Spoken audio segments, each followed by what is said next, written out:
कैसे इनको जीविका कहें जो पुद्गल नाम कर्म के द्वारा बनी हुई हैं। कैसे इनको जीविका कहें ऐसा कुंद आचार्य देव कह रहे, पर क्या हम ऐसा ही मान रहे? यहाँ समस्या शुरू हो गया। सत्य तो यही है कि जो यहाँ 65-66 नंबर की गाथा में बोला, हम इन अवस्थाओं को देखो, एक इंद्रिय आदि अवस्था को देखो, द्विंद्रिय, तीन इंद्रिय, चौइंद्रिय, पंचेंद्रिय, द्वादर, सूक्ष्म, पर्याप्त, अपर्याप्त, इन अवस्थाओं को देखो।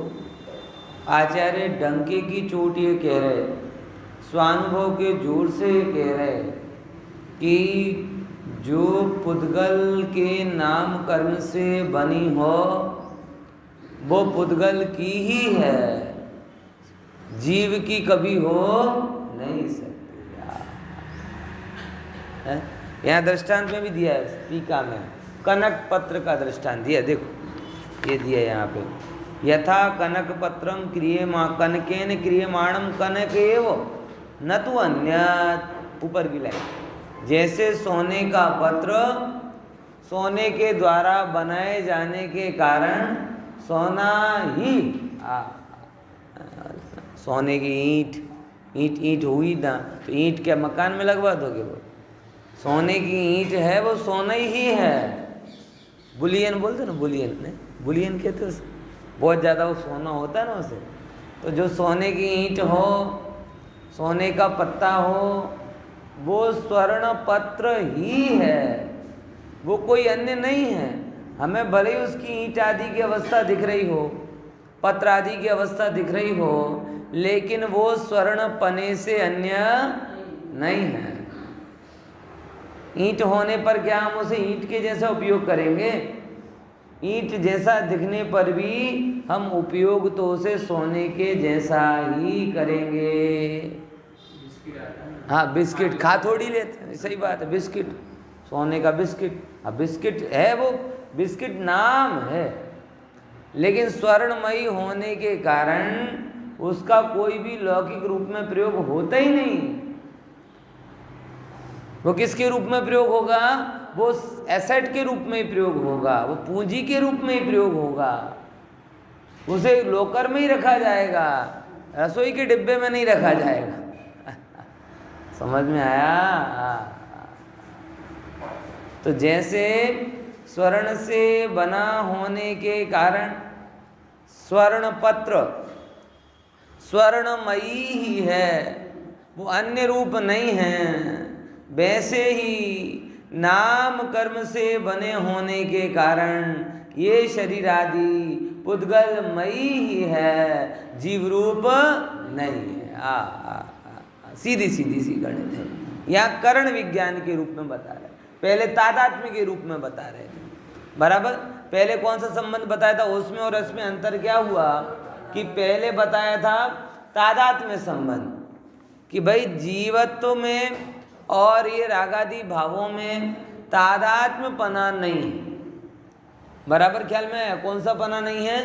तादात्म्य पना नहीं है। और तादात्म्य पना जिसके साथ ना हो वो संयोग, और संयोग हो गया सो पर हो गया।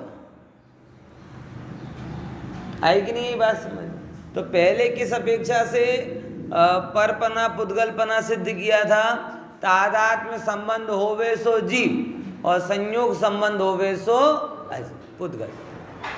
बराबर ख्याल में है? पहले का न्याय ख्याल में है ना? और अभी कौन सा न्याय दे रहे हैं? करण, कि जो जिससे बना वो उसका। कौन सा न्याय दिया? जो जिससे बना वो उसका।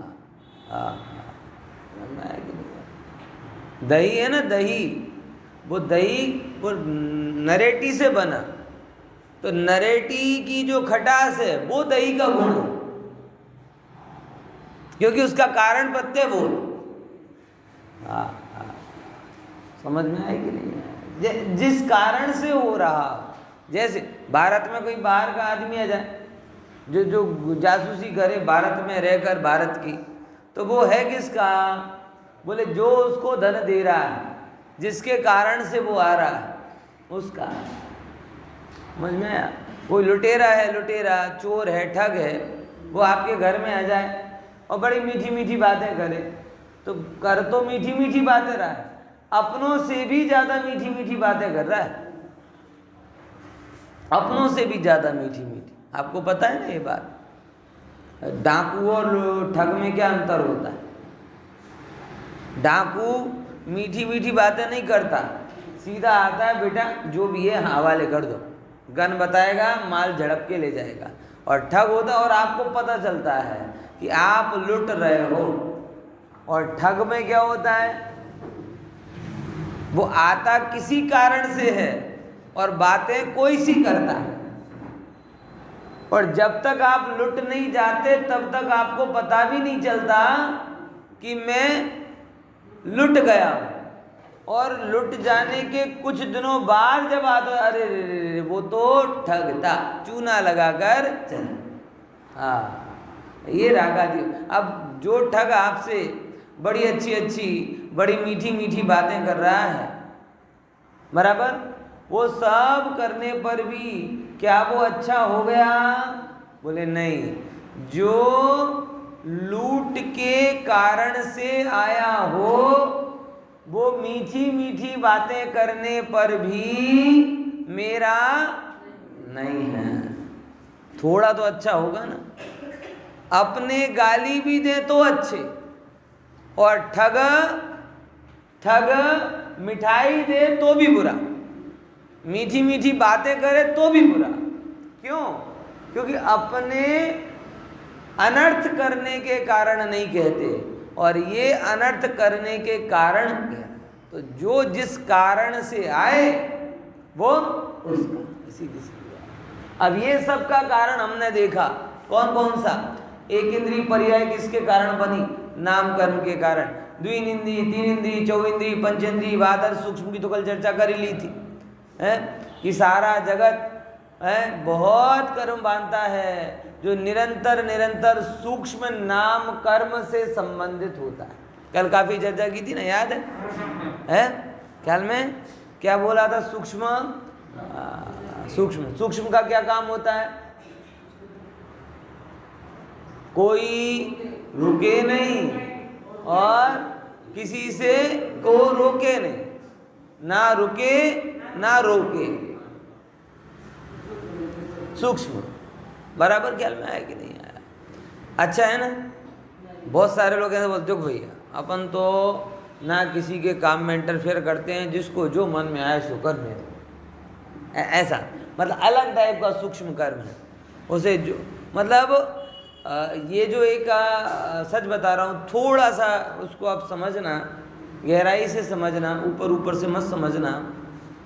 भारतीय संस्कृति और पाश्चात्य का हाल का कल्चर, दोनों में एक फंडामेंटल डिफरेंस है। भारतीय संस्कृति में वडीलों का हक हमेशा रहता है, हमेशा रहता है। कोई भी बच्चा कभी भी इतना बड़ा नहीं होता कि अपने पिता या अपने बुजुर्गों की बात को टाले। अगर वो और बुजुर्ग भी ऐसे होते हैं, अनुभवी होते हैं कि जो गलत बात कहते ही नहीं थे, बराबर। लेकिन जब से दो समस्याएं आई, कौन सी? बुजुर्गों के अंदर में भी अनुभव, उम्र तो बढ़ी लेकिन अनुभव घटा। उम्र बढ़ी लेकिन जो संसार के रस कम होने के कारण जो अनुभव आना चाहिए, जो परिपक्वता आनी चाहिए, बराबर, जो जीवन में पवित्रता आनी चाहिए, वो कम हो गई। और रिवर्स क्या हुआ? भोगाकर्षण बढ़ा, तो वो स्वयं अपने आप को कहने का अधिकारी नहीं समझने लगे। और उनके जीवन को देखकर जो सो कॉल्ड यंग है, वो तो पहले से ही तथाकथित स्वतंत्रता के नाम पर कोई हमें कहे, कोई हमें टोके, ये उन्हें अच्छा ही नहीं लगता। तो इसके कारण हाल की जो पश्चात संस्कृति है उसमें अब ये हक छिन गया। मतलब हम किसी से कहते नहीं भैया, हमारी कोई सुनता नहीं, सुनता नहीं, वो बात की बात है। लेकिन इनके हमारे अंदर में इतनी कमी हो जाती है कि हम खरेखर वो कहने के अधिकारी लगते ही नहीं हैं। और इसके कारण अब एक नई धारा चलने लगी, जिसको जो करना है सो करे। देखो भैया, हम ये नहीं कहते कि तुम करने वाले हो कि कराने वाले हो, लेकिन जैसे जिनवाणी करती नहीं, कराती नहीं, लेकिन बताती तो है।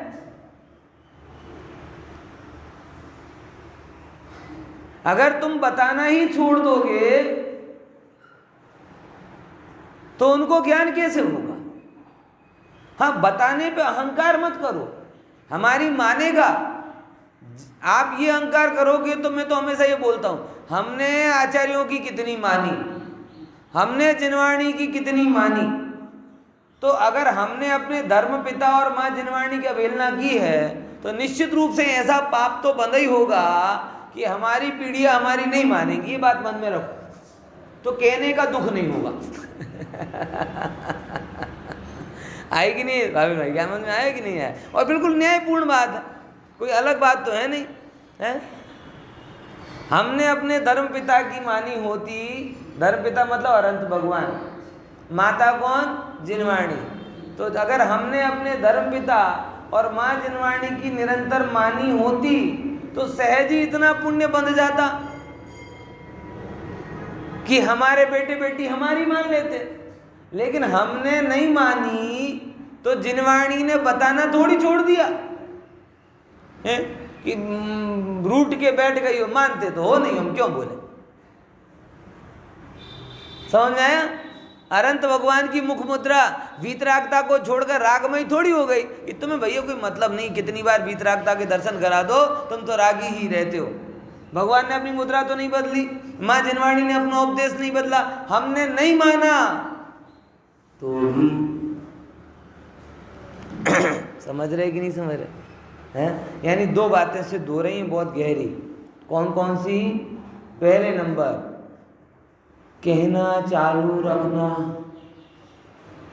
और माने ऐसा अहंकार। क्योंकि अगर आपने अपने बात को अपने मान के साथ जोड़ दिया तो ज़्यादा कह ही नहीं पाओगे, ज़्यादा कह ही नहीं पाओगे। देखो भैया, विनय से विवेक से कहते जाओ, मान बीच में मत लाओ। और जब भी मान बीच में आए तब ये विचार कर लेना कि हमने नहीं मानी तो कोई हमारी नहीं मान रहा। हम जैसे जैसे अब मानने लगे वैसे वैसे हमारी मानने लगे। कब मानेगा, कैसे मानेगा? ये तो सेम, जितनी हम भगवान की मान रहे उतनी कोई हमारी मानेगा। मैं तो खुद अपने अनुभव से ही कहता हूँ ये बात। गुरुदेव श्री वही बात कहते थे और मैं कहता हूँ, दोनों में कितना अंतर आ जाता है? बात में अंतर नहीं आएगा, लेकिन वो कहते थे तो जीवन में क्रांतिकारी परिवर्तन हो जाता था। लोग घर छोड़ देते थे, सोनगढ़ में आके बस जाते थे और यहाँ अपन 1 घंटे तक चर्चा करें और उसके बाद हता एवा न एवा, तो कोई दुख नहीं होता। क्यों?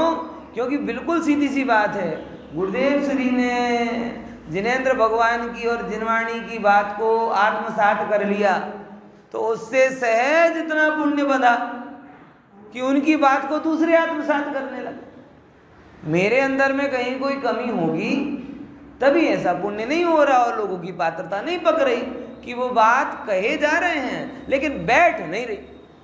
तो क्या होगा इसका उपाय? कोई बात नहीं, अपनी पवित्रता बढ़ाते जाओ, अपनी पात्रता बढ़ाते जाओ, परमात्मा का स्वीकारोक्ति का भाव बढ़ाते जाओ। अपने आप ही सहज ऐसा होगा कि जो बात कही जा रही है वो बात अंदर तक पहुंचती जाएगी। समझ में आया है? तो ऐसी सूक्ष्मता नहीं लेना कि जिसको जो करना है सो करे, नहीं। अपने आप पे है हक, परंपरा है, संस्कृति है, गुरुजन वडीलजन सन्मार्ग बताते हैं और हमें उस आर्ष परंपरा का प्रतिनिधि बनना है, ना कि वो भौतिक परंपरा का कि जहाँ पे 12 साल के बाद बच्चे, 12 होते कितने होते हैं, 12 साल के बाद बच्चों को छोड़ दिया जाए कि जो करना है सो कर तेरी। ये परंपरा अपनी। उसके लिए हमें भी बहुत कुछ बदलना पड़ेगा। देखो एक बात समझना, खुद पाप में पड़े रहो और दूसरों को धर्म में लगाओ, काम ही नहीं। तो हमको भी वो दूसरों का संसार का रस छुड़ाने के लिए सबसे पहले कहाँ करना पड़ेगा? अपना रस शिथिल करना पड़ेगा। तब आपको आत्मविश्वास आएगा ये कहने का। आएगी नहीं यही बात समझ में? तो दूसरों को सुधारना तो बहाना है, सुधरना यही लक्ष्य। जैसे पढ़ाना क्या होता था, जैसे क्या कहते हैं, मैं जब कॉलेज में था ना तो एग्ज़ाम टाइम पर भी सब लोग मेरी क्लास के जूनियर सब आ जाते थे। मैंने आ जाओ सबको पढ़ा दो, कोई बात नहीं। तो कई लोग, जो मेरा एक कॉम्पिटिटर भी था, मेरा मित्र भी था, हम दोनों के बीच बहुत हेल्दी कंपटीशन चलता था, मार्क्स के पीछे, नंबर के पीछे, रैंक के पीछे। कई बार कहते थे तो यार सबको पढ़ाता, तुझे नहीं लगता कि तेरा वो छूट जाएगा? मैंने दूसरों को पढ़ाना तो बहाना है, उनको पढ़ाते पढ़ाते मैं खुद पढ़ लेता उनके प्रश्नों से खुद को तैयार कर लेता, उनको समझाते समझाते खुद समझ जाता हूँ। तू अभी तक ये बात नहीं समझा, इसलिए तू सेकंड आता है समझ में आया? वैसे ही कह रहे हैं, जब आप सन्मार्ग पर चलने के लिए किसी को प्रेरित करते हैं तो एक दायित्व आपके अंदर में खुद ब खुद आता है कि मैं भी सन्मार्ग पर चलूं, और यही लक्ष्य है। दूसरा तो समझ में आया कि नहीं आया? तो ये बात है। तो वैसी सूक्ष्मता नहीं लेनी कि हम किसी से कुछ नहीं, कोई नहीं, सबको अच्छा लेना। तो ये नाम कर्म की सूक्ष्मता अलग होती है और मोह की सूक्ष्मता अलग होती है। मैंने कल भी बोला था, एक बात बोली थी, विचारों में सूक्ष्म होना अच्छेपन की निशानी है और शरीर में सूक्ष्म होना पाप प्रकृतियों की निशानी। बोला था कि नहीं बोला था यार? हाँ, और ऐसे ही शरीर में स्थूल होना पुण्य कर्म की निशानी है और विचारों में स्थूल होना जड़ बुद्धि की निशानी। जहाँ देखो भाई माता फोड़ेगा समझ में आया? तो दोनों का समन्वय, अनेकांत का समन्वय, उचित मार्गदर्शन वो भी करना है और अनुचित अथड़ामन उससे भी बचना है। बात समझ में आई? क्या बोला? ये दोनों के बीच में चलना आसान नहीं है। उचित मार्गदर्शन करना और अनुचित क्लेश से भी बचना, ये बड़ा गहरा काम है। पहले इस लाइन को आप समझो, बड़ी गहराई से समझो। मैं चाहता हूं इस बात पर आप गहरा विचार करो। हम में से सब लोग कहीं ना कहीं, किसी न किसी रूप में घर के बुजुर्ग तो हैं, माँ बाप के रूप में हो या दादा दादी के रूप में हो। बराबर समझ में आया है कि नहीं है? अब मार्गदर्शन तो दोनों के पास में आएगा, तो उचित मार्गदर्शन भी करना बराबर, और अनुचित क्लेश से भी बचना। क्लेश मार्गदर्शन से नहीं आता, एक बात समझो। बहुत सारे लोगों ने ये बोल दिया, बोलते हैं तो झगड़ा होता है, ये सही है कि बात नहीं? आग्रह पूर्वक बोलते हो, मिथ्याभिप्राय पूर्वक बोलते हो, अविवेक पूर्वक बोलते हो, तब झगड़ा हो। बोलने से झगड़ा कभी नहीं होता।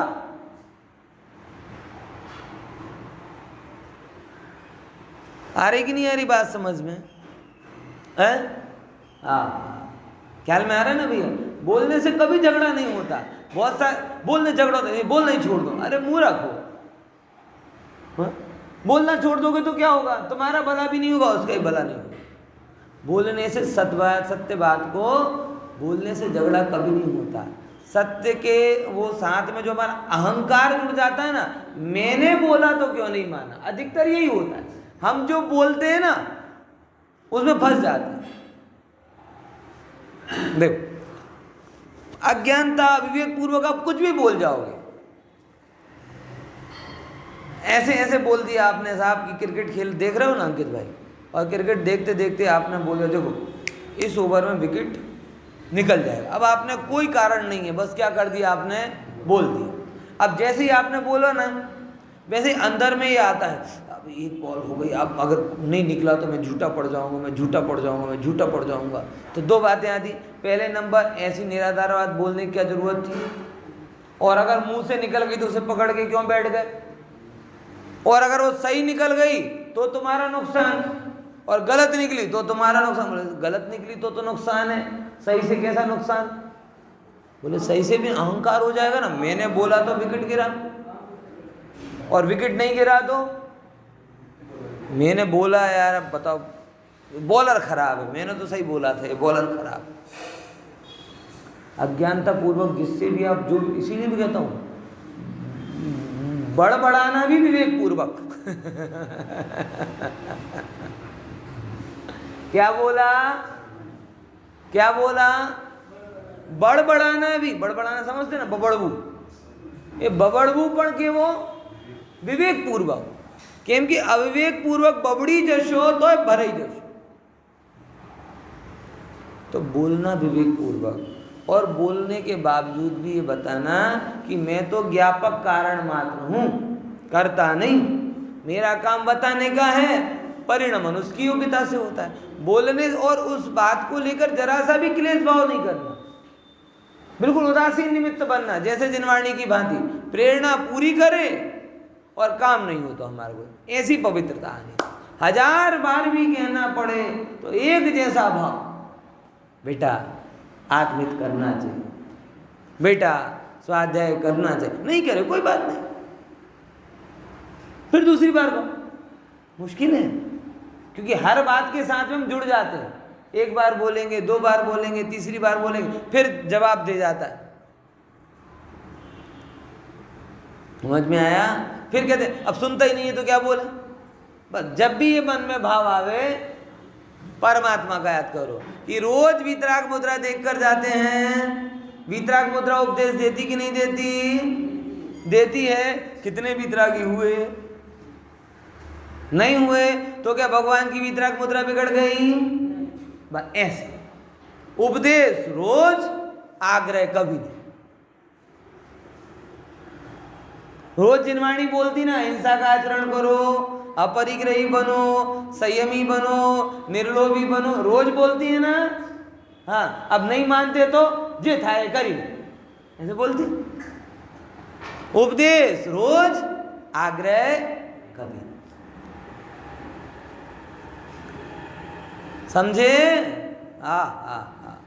बड़ी गहरी बात है भाई साहब। मेरे हिसाब से गृहस्थ जीवन का, और जो एक गार्डियन जिसे अपन बोलते हैं, पेरेंटिंग जिसे बोलते हैं, उसका सबसे बड़ा सूत्र यही कि आग्रह को लाए बिना सत्य बात को सामने रखो, और सत्य बात फलित रूप ना हो तो भी सत्य कहने का उत्साह शिथिल ना हो।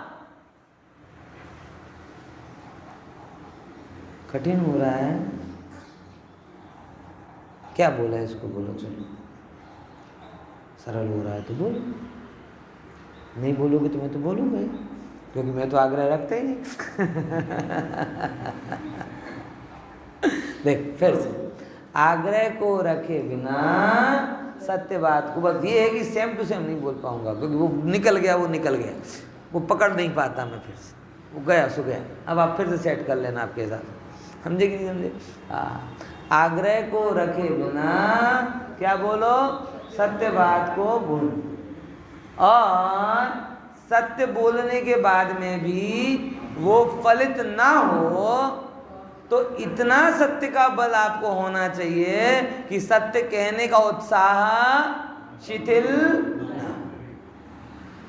सत्य से कभी झगड़ा नहीं होता, कसाय और आग्रहों से झगड़ा होता है। अगर आप अभिभावक हैं, गार्डियन हैं, एक घर में, परिवार में, समाज में, या जो भी आपके अधिकारक क्षेत्र में आता है, उसके प्रमुख हैं, तो आपको ये बात बहुत गंभीरता पूर्वक समझनी चाहिए। ठीक है ना? ऐसी शाब्दिक सूक्ष्मता कि तू जाए कहीं, तेरा कुछ भी हो, मेरा क्या, ये सूक्ष्मता नहीं है, ये अनंतानुबंधी और मिथ्यात्व की तीव्रता है। समझे कि नहीं समझे? क्या बोला? अनंतानुबंधी और मिथ्यात्व की तीव्रता है। कैसे मान ले कि जो तेरे सगे हैं, उनका अहित नरक के द्वार में वो जाते हुए दिखाई दे रहे हैं और तुझे अंदर में कहने का भाव ना हो? कोई 2-4 साल का बालक हो, वेदांश हो ना, जैसे, ठीक है ना, अब वेदांश है तो अपन कुछ भी करें, भले मंदिर में आए तो ध्यान तो रहता ना, वो पट्टी पे अलग अकेला ना चढ़ा जाए, रोड पर अकेला ना चला जाए, वहां से गिर ना जाए, वहां से ना, वो रहता कि नहीं रहता ध्यान? उसकी योग्यता होना, गिरना होगा सो गिर जाएगा। पिता होने के नाते, परिजन होने के नाते ऐसा भाव आए बिना रहता नहीं कि उसके शरीर का बिगाड़ ना। ओहो, जब आप पवित्रता के साथ में अपनी जिम्मेदारी को निभाओगे तो उसकी आत्मा का बिगाड़ ना हो, ये भाव भी आए बिना रहेगा नहीं। और जैसे कोई पिता की आंखों के सामने उसकी संतति के शरीर का बिगाड़ हो रहा है तो सारा जगत कहता है ना कि तू कठोर पिता है, क्रूर पिता है, लापरवाह। वैसे ही अगर तेरी संतति का प्रमाद के कारण बिगाड़ हो रहा हो और तुझे भाव ना आवे तो मां जिनवाणी कहती है कि तू प्रमादी। ये कोई धर्म वरम नहीं।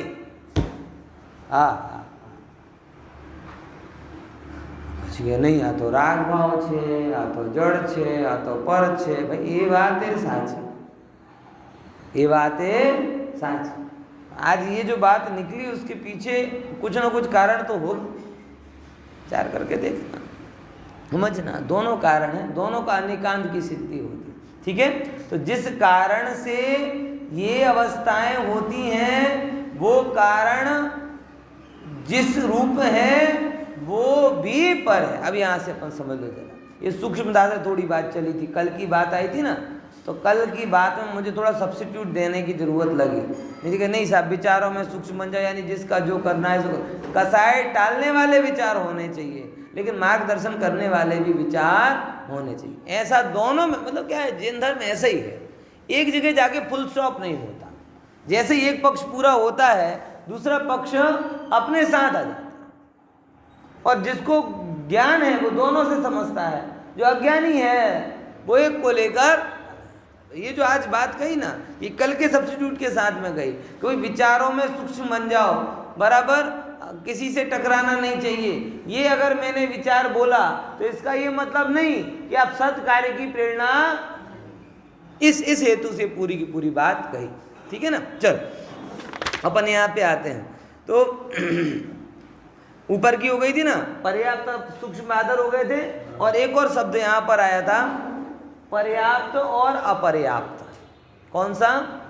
ये क्या है बराबर? मैं एक लाइन बोलता हूँ, आपका शरीर पर्याप्त है, आपके और हमारे लिए यही पर्याप्त है। क्या बोला? आपका और हमारा शरीर कैसा है? पर्याप्त है, बस हमारे लिए और आपके लिए इतना पर्याप्त। अब बाकी जो भी आग्रह हैं, बलवान में बलवान बनूं, सुंदर में सुंदर बनूं, ऐसा बनूं, वैसा बनूं, ये सब नाकामी बात है। यही मूर्ता है। भगवान कह रहे आत्मानुभवन के लिए क्या शरीर जरूर संगनी, पंचेंद्री पर्याप्त शरीर होना जरूरी है। तो देख लो जरा एक बार, 5 है ना? बोले हाँ है। संगनी हूँ ना? बोले हाँ विचार सकता हूँ। पूरा है ना? बोले हाँ, बस होगी बात पूरी। सम्यक दर्शन के लिए कितना जरूरी है? संगनी, पंचेंद्री, पर्याप्त, है ना? बस मूल बात पूरी हो गई। अब किसी अभाव में जीना है क्या? लेकिन हमें ये मिला है, इसका ना तो मान है, गजब है ना। जो 2 कौड़ी की चीज मिल जाए उसके लिए आनंदित होता है, और जो चिंतामणि जैसा पर्याय मनुष्य पर्याय मिली उसको व्यर्थ कब आता है? ये पर्याप्तक अपर्याप्तक आप समझ रहे हो होता क्या? असंख्यातों अपर्याप्तक की अवस्था होती है तब जाकर एक पर्याप्तक अवस्था मिलती है। भाभी ने जो 48 में 24-24 की गणित बताते हो शास्त्रोक्त नहीं है। 48 की आपने गणित पढ़ी होगी ना, 24 पर्याप्तक के, 24 अपर्याप्तक के, 8 मनुष्य के, 8 त्रियंश के, 8 नपुंसक के। ये किसी शास्त्र में नहीं लिखा लेकिन प्रसिद्ध है। नहीं यही बात समझ में आई ना? पढ़ी सुना होगा ना कहीं। 48 भाव मिलते हैं, 48 में से 24 पर्याप्तक के होते हैं, 24 अपर्याप्तक के होते हैं। उन 8 उनमें से भी 24 में से भी 8 पुरुष, 8 स्त्री और 8 नपुंसक। ये बात शास्त्रीय नहीं सरवार सिद्धि में नहीं है, धवला में नहीं है, राजवार्तिक में नहीं है, कहीं नहीं चल रही है वो बात अलग। कहाँ से चल रही, कैसे चल रही, कोई पता नहीं। मुझे भी ये बात शास्त्री फाइनल ईयर में पता चली इसलिए बहुत आश्चर्यचकित मत हो।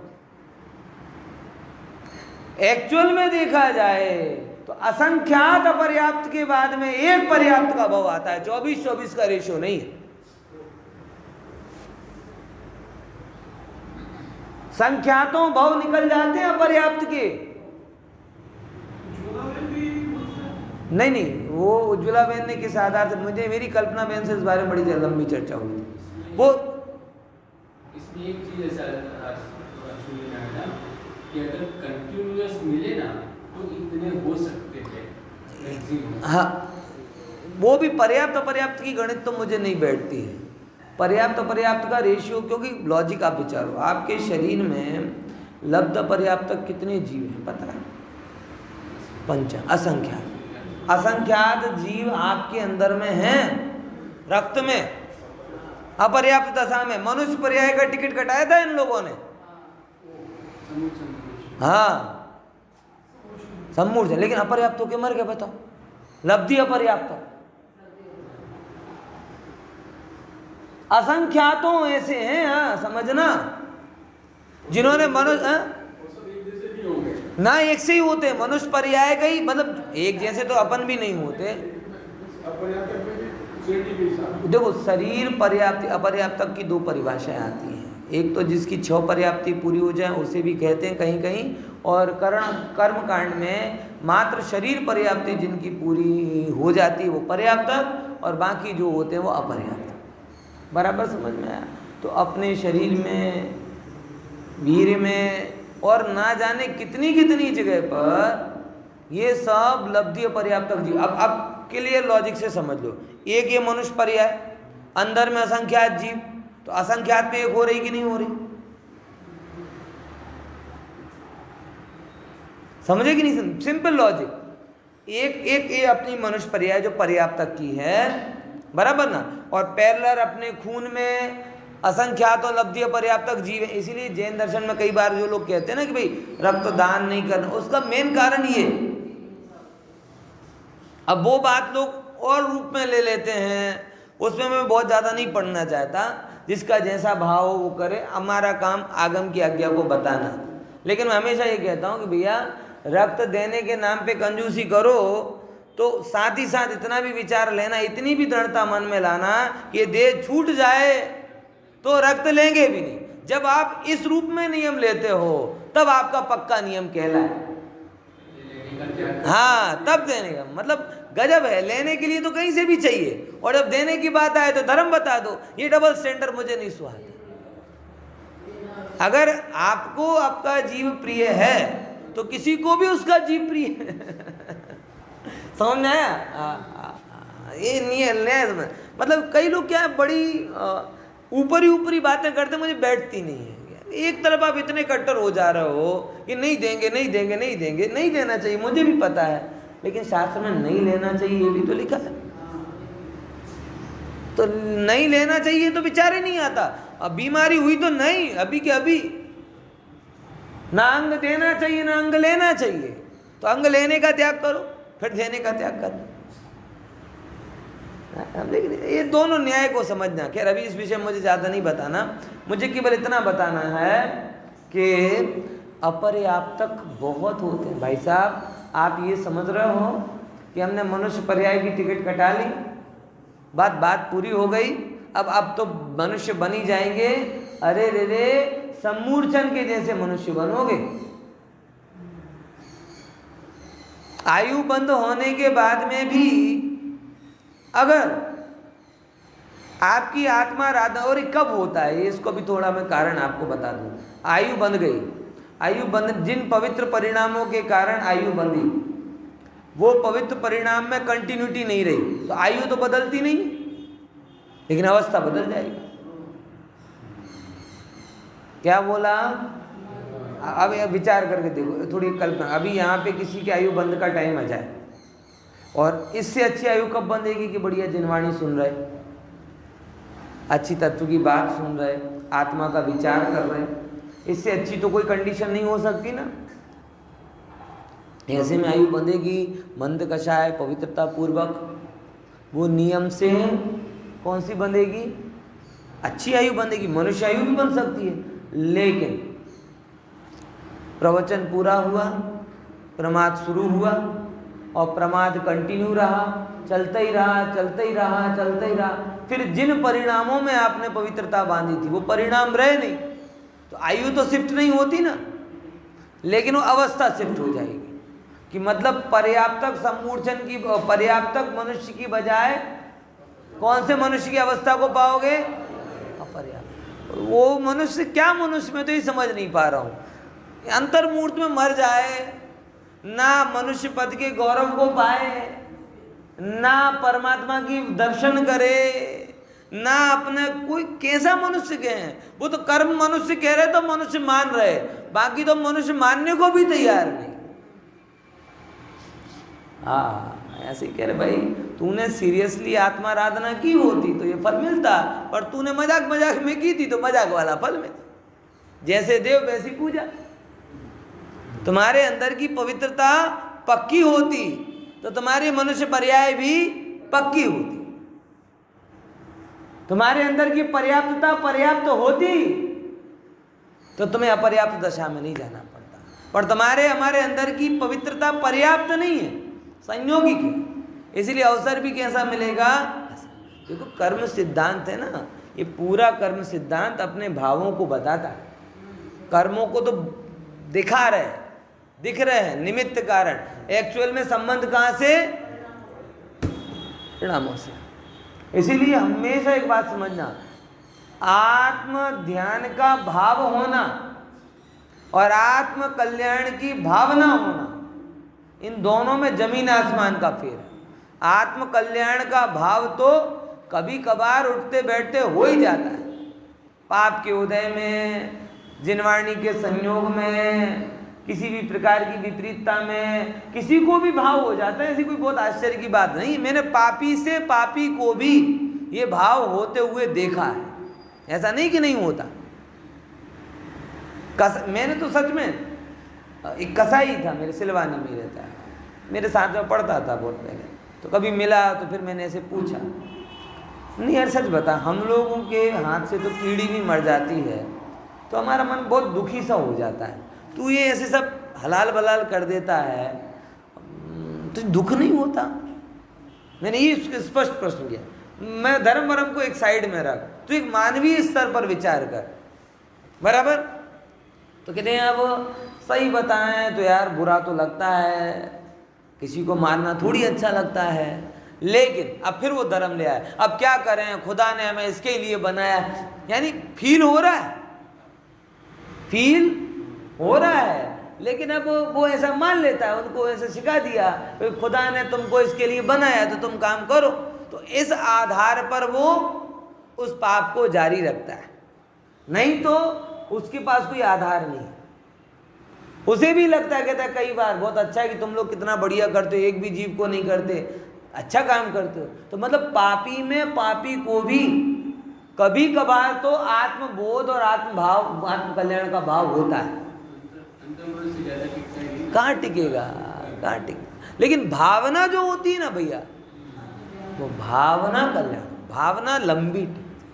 तो मैं हमेशा कहता हूँ आत्म कल्याण का भाव होना अच्छी बात है, लेकिन पक्की बात नहीं।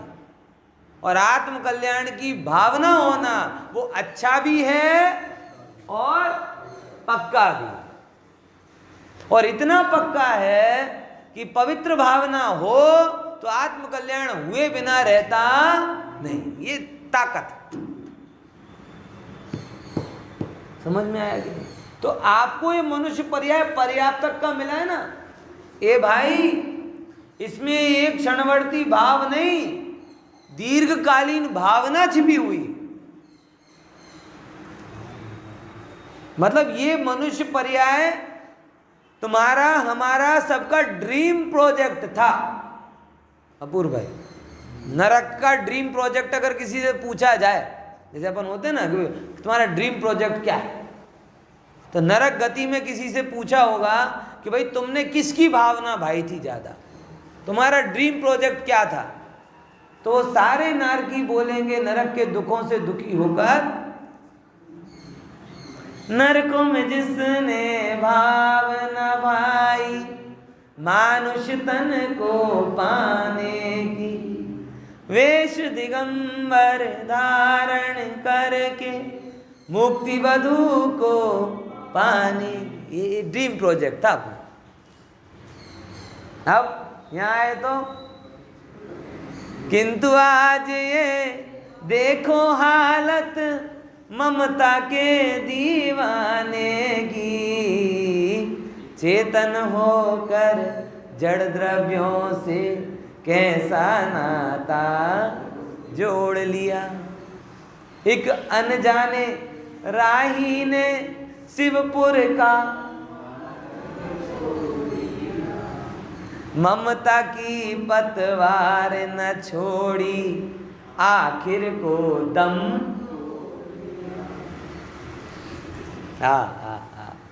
ख्याल में आया? इसीलिए देखो पर्याप्त, इसीलिए जो मैंने एक लाइन बोली थी ना, क्या हमारा शरीर पर्याप्त है, ये हमारे लिए पर्याप्त नहीं है क्या? क्या समझते हैं आप इस शरीर को? ये मनुष्य पर्याय नहीं है, ये पर्याप्त मनुष्य पर्याय। मनुष्य पर्याय तो असंख्यातों हो गई, सम्मूर्छन निगोदिया बनकर, कोई चांस ही नहीं, नो चांस। जब तक हो संभालना भी कितना बड़ा शब्द है, यहां तो अंतर्मूर्त में तो काम खत्म हो जाता।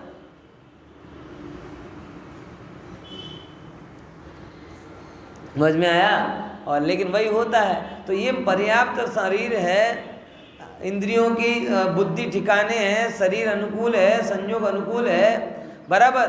असंख्यातों मनुष्य पर्याय के बाद में एक आध ऐसी पर्याय मिलती है कि जिसमें ये सब होश ठिकाने रहता, बुद्धि ठिकाने रहती है, सब होता है। मणि कांचन संयोग आत्मानुशासन में लिखा है ऐसे कि आत्म कल्याण की भावना होना और आत्म कल्याण के संयोग होना, ये रेयरेस्ट ऑफ रेयर कॉम्बिनेशन है। पर्याप्तक होने के बाद भी दो समस्याएं होती हैं। कौन सी? या तो आपको भावना नहीं होती है, और कभी भावना हो तो संयोग नहीं होते, कभी संयोग होते हैं तो गुणभद्राचार्य ने लिखा आत्मानुशासन में लाइन है। क्या लाइन है? मणिकांचन संयोग। क्या बोला? मणिकांचन समझते ना, मतलब संस्कृत का न्याय है कि मणि हो ना, मणि को अगर जैसे वीटी में है ना, अब इसे लोहे में मणि लगा तो कैसी लगेगी? तो अगर वो मणि लगानी है तो कैसा होना चाहिए? कंचन, सोने में श्रेष्ठ वस्तु, बराबर।